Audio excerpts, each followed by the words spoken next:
Brother Felix, my man, how are we doing?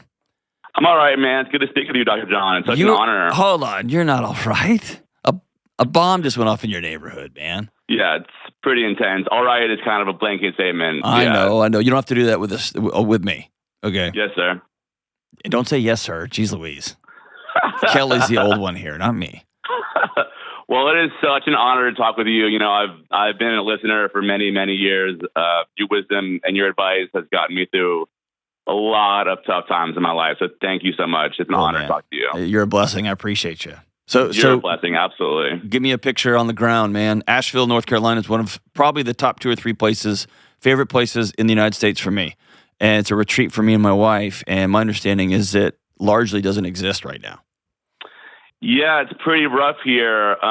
You know, the community is really, really showing up. It's honestly just incredible to see what's going on here, neighbor to neighbor and across the community in the mountains and different counties and all that. And yeah, I mean, it's pretty rough, but I mean, we'll rebuild.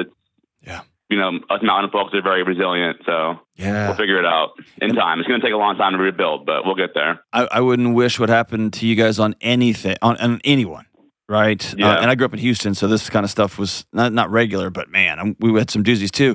And let me tell you though, when you watch the news, all that crap these days about like how divisive it is and how people versus people, like there's something about experiencing what you're experiencing that has some sort of restorative, like, I don't know, on the ground, neighbor going by neighbor. It's like, oh, dude, we're not nearly as divided as people we think we are, right? Yeah. I don't know. It's pretty amazing. Yeah, it really gives you faith in humanity, and it makes you trust people some more. A little bit more, yeah. Yeah. Well, brother, how can I help you today, man? What's up? So in line with the hurricane, so here my question is, how do I process feelings of resentment towards friends who haven't reached out after the hurricane?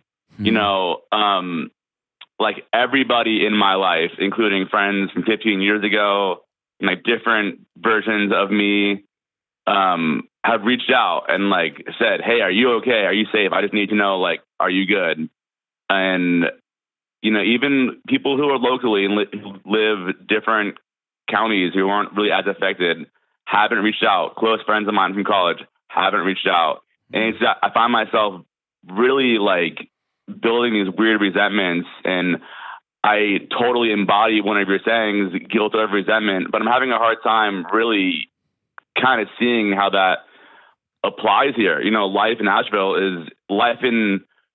Western North Carolina is completely different and will be for a long, long, long time, if not forever.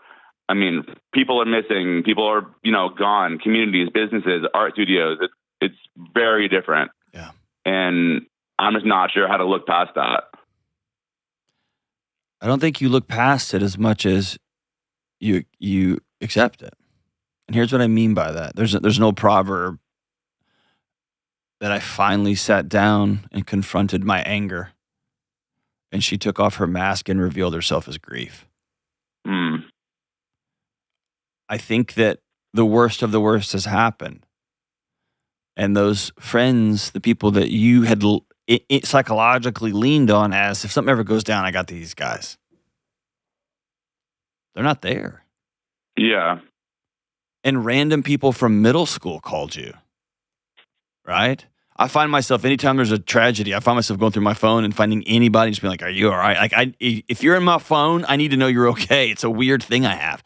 Yeah, absolutely. I did that for everybody. Ex-girlfriends, old friends. Everybody. Yeah. I just want to make sure you're okay. Are you okay? Right? And people will be like, dude, it's like 900 miles from my house. I'm like, I don't care. I saw it on the news. Are you all right? Like, right. So I get that. And then people don't call. And so yeah, it's really hard. There's a psychological, I don't want to get nerdy about it, but when your neighbors are going door to door, making sure everybody's got water, and people are dragging you've probably seen, you drive down the streets and there's just piles of cabinets and carpet and lawn furniture, like just piles of stuff in people's yard after yard after yard. There is a sense that we have work to do, right? And the body has a pretty amazing way of channeling, actually healing, resolving some of the impact, the psychological impact of We're just going about our lives, and all of a sudden it won't stop raining, and the town washes away. Through work. But the social and relational part, man, they didn't show up. They didn't even call. And your body's going to look for ways to be angry. A place to put that anger that, is this really the world that we live in that's so random that one afternoon my entire city is gone? Yeah, that's the world we're in, man. And so it's easy to look for blame, for anger, for rage. And what I want to tell you, it's that old AA proverb. It's like drinking poison and hoping those buddies die. Right. It's just going to even in recovery, so like I'm no stranger of resentment. And like I know this language very well. So yeah. So like when it comes to practical tips, I always, and if you listen to the show for any length of time, I'm always finding myself in recommending this in some shape, form, or fashion. I would write those guys a letter and not send it. But I'm going to get that out of my body. I'm actually going to take an hour and write 2 letters per hour over a couple of days. Dear Tom, bro, my whole world imploded and you didn't even bother to call. Do you remember when we did this? Do you remember when I showed up for you here?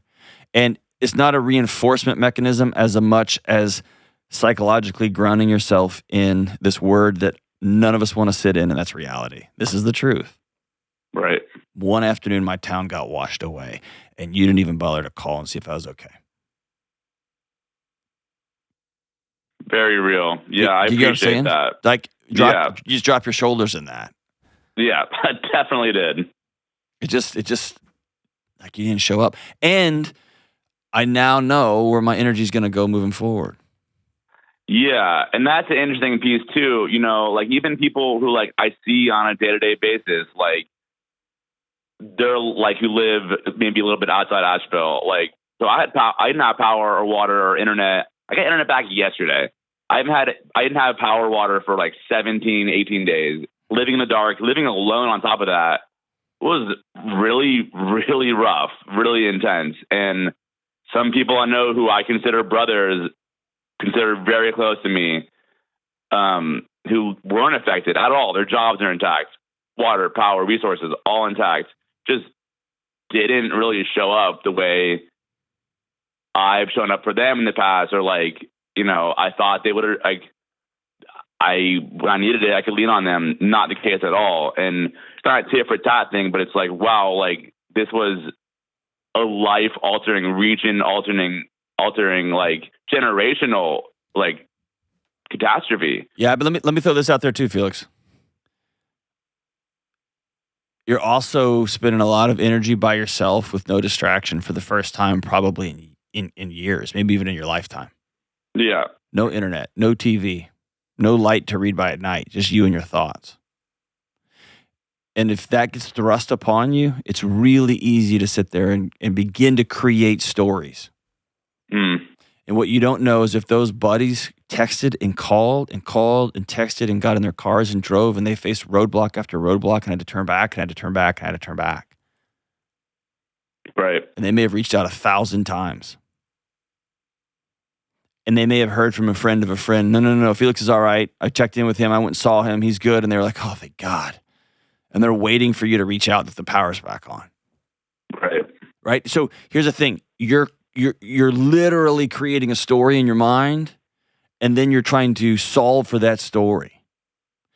And what I would suggest is if these guys are your close buddies, maybe pick up the phone and call and be like, bro, where were you?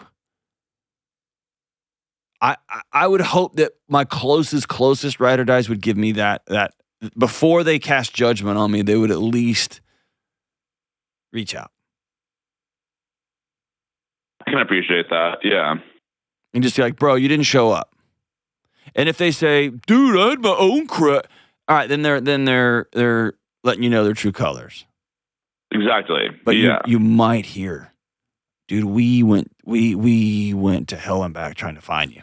And we found out through my friend of a friend you're all right, and we went to help so-and-so. And you might even hear them say, dude, you're the toughest guy we know. Once we heard you were alive and your house was okay, we went to help so-and-so because, you know, he's still at day 90. Right. And so what would here's the meta here. Here's the overarching theme. Spend less time creating stories about other people and other situations, and instead go right towards reality. Ask the question, make the phone call, reach out, or write that imaginary letter, burn it in your fireplace, and be done. Right. But the more time you sit and just stew and spin and create story after story after story, the more you are choosing to be miserable in the moment. Yeah, it's killing me internally, and Then act, especially then move, then move, then move, then move, then move. Totally appreciate that. Thank you for that advice. Is that fair? Absolutely. Okay. Yeah. I mean, that's something I need to do. It's something I need to do for many things in my life. So that's great advice to hear from you directly. It's probably the same about work. It's probably the same about you need to call your mom. It's probably the same. You need to forgive your dad. Like, it's probably a lot of those things that just spin and spin and spin. Make a list of them, dude. And when you're sitting there with day 18 with no power, like, you literally have two choices. You can start drinking again. And I'm using drinking metaphorically. You can just start trying to Xanax over your life again. Or you can make a list and be about action. I'm going to call that guy and see if he's really my friend. And right now, the story you've created, the story you're telling yourself is, his life is perfect. He's back at work, just having a good old time. He's laughing, having glasses of wine. His restaurant didn't get touched. And I'm over here with no food, electricity, no water.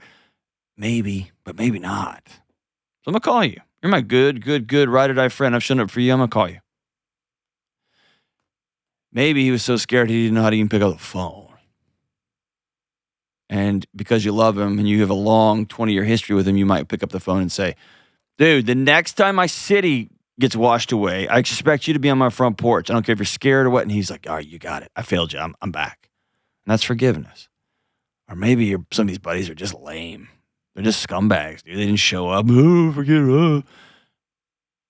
And you need to grieve that because you thought you were closer. And then we're going to brush our shoulders off and we're going to dust our sandals off and we're going on. Because I'm not just going to sit and stew and sit and stew and sit and stew. If you put meat in a crock pot, over time it just turns to mush. And I'm not going to do that to my spirit. I'm not going to do that to my soul. Felix, hey, brother, thank you for the call. It's going to be a long rebuild, brother. You call me anytime. And I'm glad that you're safe. And I'm glad that you are showing up for your neighbors and your neighbors are showing up for you.